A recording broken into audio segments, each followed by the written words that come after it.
एक दिन की बात है। गेंदा सेठ गुस्से से बड़बड़ाते हुए जंगल की ओर चले जा रहे थे।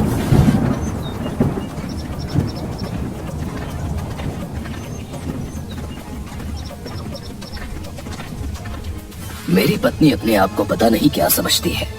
जरा सा भोजन क्या कर लेता हूँ, आसमान सर पर उठा लेती है। अब मैं गांव में नहीं रहूंगा, जंगल में ही रहकर अपना जीवन व्यतीत करूंगा। हाँ। अचानक गेंदा सेठ की नाक में ताजा ताजा फलों की सुगंध टकराई। अरे ये तो ताजे ताजे अमरूद और सेब की सुगंध है। वैसे भी घर से चलते हुए काफी दूर निकल आया हूँ।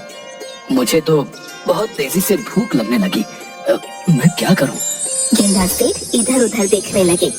तभी उन्होंने देखा कि एक साधु हाथों में फलों की टोकरी पकड़े हुए जाल में बंद था। अरे लगता है मुझे भूख कुछ ज्यादा ही लग रही है। जाल में बंद जानवर भी मुझे साधु नजर आने लगा। मैं कोई जानवर नहीं, साधु ही हूँ। अरे साधु महाराज, ये तो आप ही हैं, लेकिन आप इस जाल में कैसे बंद हुए? ये किसी शिकारी की करतूत है। जरूर उसने ये जाल जंगली जानवर को पकड़ने के लिए फेंका होगा और गलती से इसमें आप फंस गए। और शिकारी आपको ले जाकर क्या करेगा भला? आपको बाजार में कौन खरीदेगा? मूर्ख, बकवास बंद और मुझे इस जाल से आजाद कराओ। अब जरूर साधु महाराज, लेकिन वो क्या है कि मुझे भूख बहुत लग रही है। आप उसके बदले में क्या अपनी टोकरी के सारे फल मुझे खाने को देंगे? क्या? ये तो बहुत सारे फल हैं। क्या तू सारे फलों को खा जाएगा? साधु महाराज, आपके ये फल मेरी भूख तो नहीं मिटा पाएंगे। हाँ, लेकिन फिर भी मेरे पेट में जरा सा वजन पहुंच जाएगा और थोड़ी सी ताकत आ जाएगी। हाँ, ठीक है, जल्दी से मुझे इस जाल से आजाद कराओ। साधु की बात सुनकर गेंदा सेठ खुश हो गया और उसने उस जाल को जमीन से उखाड़ दिया। साधु आजाद हो गया। तो तूने मुझसे फल मांगे हैं, लेकिन तूने मेरी मदद भी की है। ये ले, ये सारे फल, जाकर इन्हें आराम से बैठकर खा ले। अरे साधु महाराज, इतने फल तो मैं खड़े खड़े ही निपटा लेता हूँ। इतना कहकर गेंदा सेठ सारे फल बड़ी फुर्ती से खा गया। लगता है तुझे भोजन से बहुत प्यार है। मांग, क्या मांगता है? मुझे और क्या चाहिए साधु महाराज, मुझे तो बस बहुत सारा भोजन चाहिए। भोजन के अलावा भी बहुत कुछ है। आप तो बहुत पहुंचे हुए साधु लगते हैं। आप मुझे कोई ऐसा वरदान दीजिए जिससे भोजन मुझसे कभी भी अलग ना हो पाए। गेंदा सेठ की बात सुनकर साधु जोर जोर से हंसते हुए बोला, जा, मैं तुझे वरदान देता हूँ। अधिक भोजन मनुष्य की जान ले लेता है, लेकिन तेरे साथ इसका उल्टा होगा। जब तक तू भोजन खाता रहेगा, तब तक तू सुरक्षित रहेगा। भले ही चाहे यमराज तेरे सामने क्यों ना आ जाए, भोजन खाते में वो तुझे अपने साथ नहीं ले जा सकते। इतना कहकर साधु महाराज वहाँ से चले गए। मगर साधु महाराज का वरदान गेंदा सेठ के दिमाग के ऊपर से निकल गया। ये कौन सा वरदान हुआ है? मेरी तो कुछ भी समझ में नहीं आया। एक काम करता हूँ, घर पर जाता हूँ। मुझे घर से नाराज होकर आना ही नहीं चाहिए था। अपनी पत्नी को मना लूंगा। मुझे बहुत तेजी से भूख लगने लगी है। गेंदा सेठ सीधा अपने घर की ओर गया, मगर गेंदा सेठ नहीं जानता था कि यमराज और चित्रगुप्त में उसी को लेकर बहस चल रही थी। लाओ चित्रगुप्त, पृथ्वी पर उन इंसानों की लिस्ट मुझे जल्दी से दो जिनकी आत्माओं को आज मुझे खींच कर लाना है। पृथ्वीवासियों को पता चलना चाहिए कि यम है हम। ये लीजिए यमराज। यमराज चित्रगुप्त की लिस्ट को देखते हुए आश्चर्य से बोले, ये क्या चित्रगुप्त, तुमसे कितनी बार कहा है कि तुम्हारा ध्यान अब काम से भटक रहा है। इस लिस्ट में तो सिर्फ एक ही इंसान का नाम है, गेंदा सेठ। यमराज, ये एक इंसान बहुत से इंसानों के बराबर है। आप इसे नहीं जानते? तो तुम ये कहना चाहते हो चित्रगुप्त कि हम कुछ नहीं जानते? शायद तुम भूल रहे हो कि यम है हम। हम सब कुछ जानते हैं। क्या खास जानते हैं आप? अरे पिछली बार आप एक 60 वर्षीय मनुष्य की आत्मा को उसके शरीर से खींचकर यहाँ ले आए थे। बाद में पता चला कि उसकी आयु 100 वर्ष की थी। उसमें गलती मेरी नहीं बल्कि तुम्हारी थी चित्रगुप्त। तुम्हारा ध्यान अब काम की तरफ कम बल्कि नाचती अप्सराओं की तरफ अधिक होता है। कितनी बार मैंने तुमसे कहा है कि अपने तौर तरीके बदल लो। देखो इन इंसानों को, ये अब अपना सारा डेटा टैबलेट और कंप्यूटर में फीड रखते हैं। तुम अभी तक वही कलम और कागज का यूज करते हो। आपको क्या हो गया है यमराज? मत भूलो, ये पृथ्वी लोक नहीं है। पृथ्वीवासियों से कुछ सीखना चाहिए। इंसानों ने टेक्नोलॉजी में कितनी ज्यादा तरक्की कर ली है, तुम्हें कुछ अंदाजा भी है? वो सब छोड़िए यमराज, जाइए इस गेंदा सेठ की आत्मा को खींचकर यहाँ तक लाइए। इस गेंदा सेठ ने पृथ्वीवासियों का जीना हराम कर रखा है। उसे इसकी सजा मिलेगी, उसे नरक में रखा जाएगा। तुम यहीं रुको चित्रगुप्त, मैं अभी कुछ देर में उसकी आत्मा उसके शरीर से खींच कर लाता हूँ और अपने हाथों से उसकी आत्मा को नरक में डालूंगा, क्योंकि गेंदा सेठ शायद नहीं जानता कि यम है हम। इतना कहकर यमराज वहाँ से गायब हो गए। इधर गेंदा सेठ आराम से गहरी नींद सो रहा था। तभी अचानक वहाँ पर यमराज प्रकट हो गए। सो रहा है मूर्ख, आंखें खोल, तेरे सामने यमराज खड़े हैं। मगर गेंदा सेठ बहुत ही गहरी नींद सो रहा था। उसके खर्राटे और ज्यादा तेज हो गए। आंखें खोल मूर्ख मनुष्य, तेरे सामने यमराज खड़े हैं। अरे मेरी आवाज सुनकर तो बड़े बड़े सूरमाओं के रोंगटे खड़े हो जाते हैं, मगर तू टस से मस नहीं हो रहा। तू जानता नहीं है कि यम है हम। गेंदा सेठ सोते हुए बोला।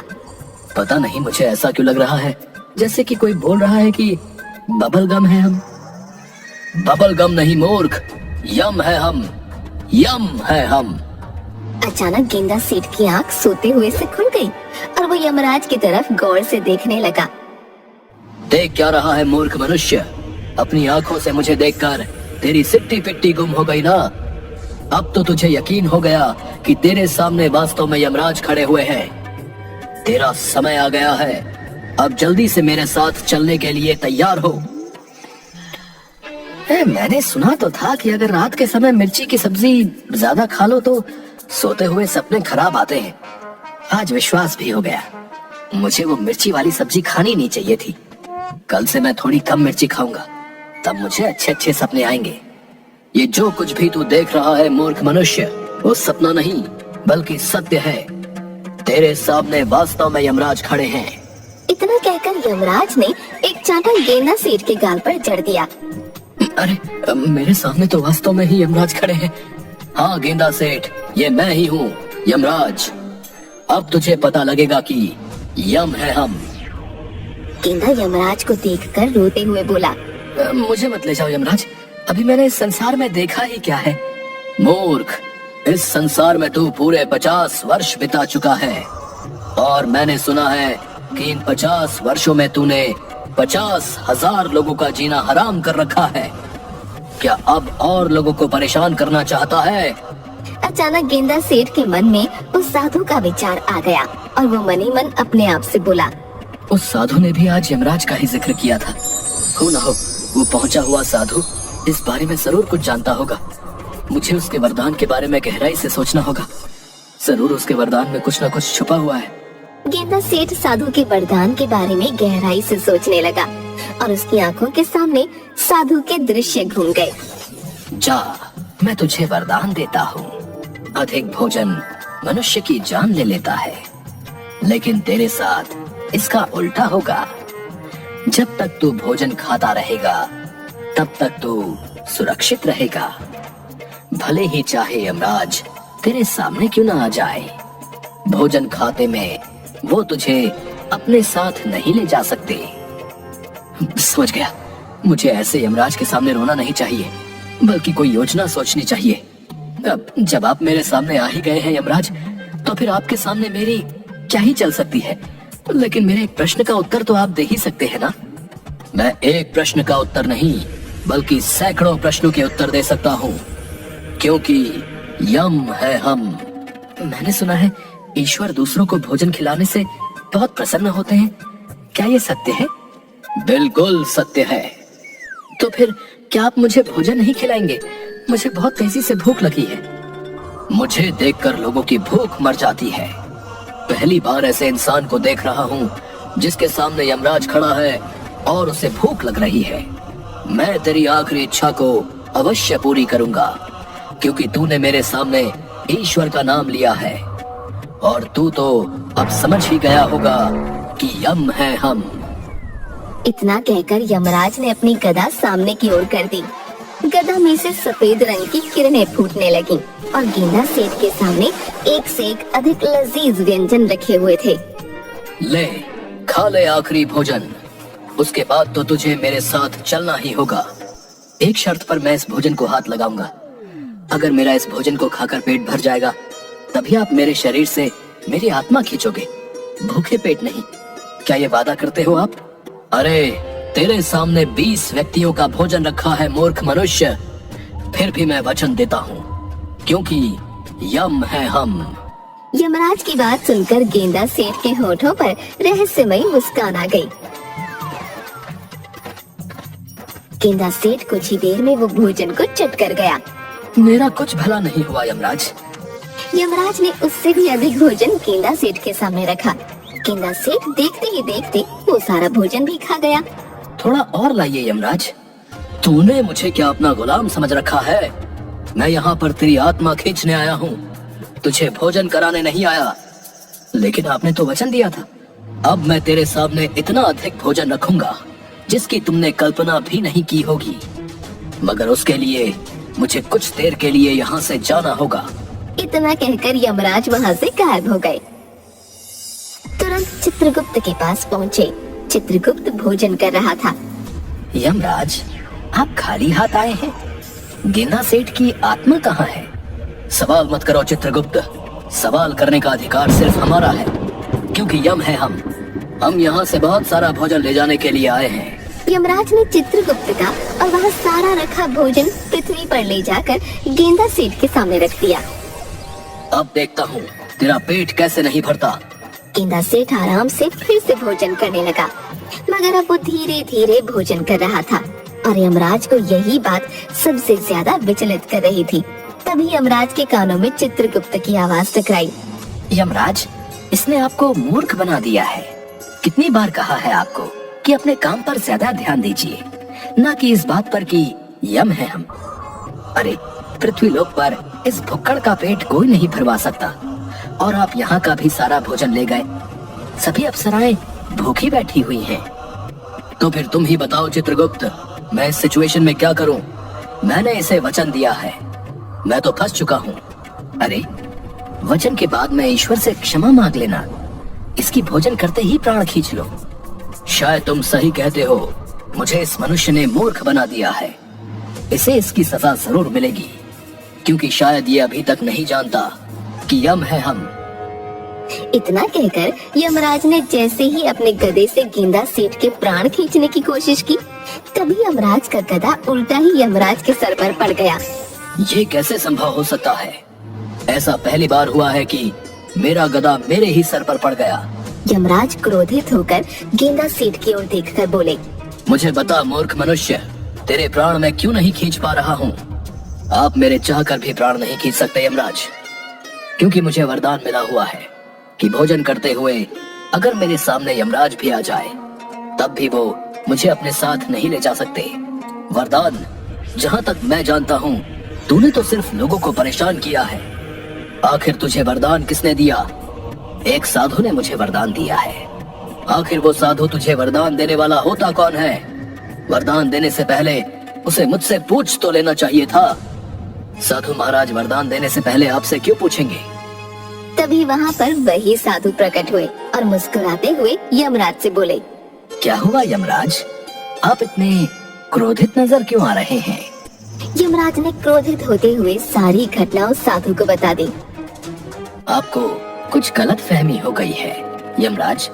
गेंदा सेठ की आयु अभी इस वक्त 50 वर्ष है, जबकि ईश्वर ने इसकी आयु 100 वर्ष लिखी है। ऐसे कैसे संभव हो सकता है?